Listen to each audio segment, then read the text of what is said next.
Good morning, everyone. Today I want to focus on citations and documentation. Now, when I use the term citation, what I generally am going to refer to, sometimes I'll make mistakes, but what I want to refer to by the citation is the thing that goes in the paragraph that signals that you took information from a source. Documentation is the overall idea of what you do when you're using sources. So documentation is the big thing, the citation is the in paragraph thing, and then we can call the works cited list either works cited or bibliography or end documentation. So citation, in paragraph, documentation, the overall idea of citing sources if you're going to be using sources in a document. So you've been using sources forever. I know you have. The problem with how you've been taught is that you've been taught by English teachers. Now, I have nothing against English teachers. I am an English teacher. I have a PhD in English. That's what my degree is in. But you were taught MLA format. Now, English teachers are the ones that taught you MLA format because they are the ones who are the members of the MLA, which stands for the Modern Language Association. There are other systems, as we talked about. APA is the American Psychological Association. And then you are going to start using your major association.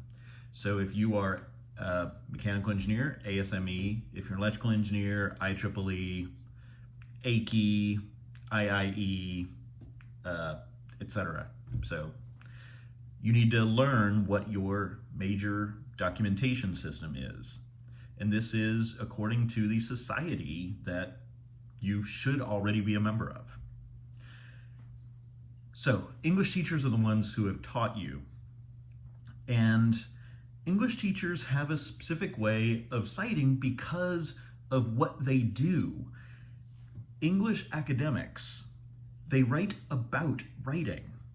So people who write about writing, it matters where they got the writing from.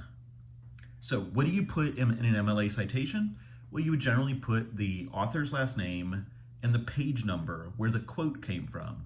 And it's a quote. It's normally a quote because they need to quote the writing in order to talk about writing.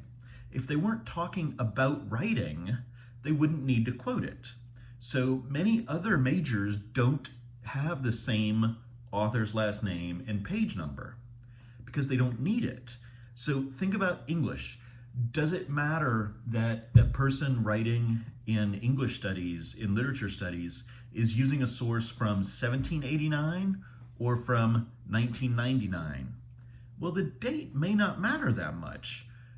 So they don't put the date within the citation itself. They only put the author's last name and the page number of the quote. APA, however, puts the author's last, that's the American Psychological Association. That's generally used by social science researchers. They will normally put the author's last name and the date. The date matters. It matters if it's a study from 10 years ago or 6 months ago or 100 years ago. The date matters because science changes. English studies is not science. Something from 100 years ago is just as valid as something written 10 years ago. So in science, they're going to put the date. The author's last name still matters. You want to give credit where credit is due, but the date matters this time as well. So notice the lack of page numbers. They don't put the page number anymore because they're not quoting. You only need a page number when you're actually quoting from a specific page. And you're going to see this in engineering. Engineers don't quote. Why? Well, because it's not necessary. They're not writing about writing. Quoting is necessary when you're writing about writing. So I'm going to continue this in future presentations or future videos. I just want to make sure we've got our terms down here.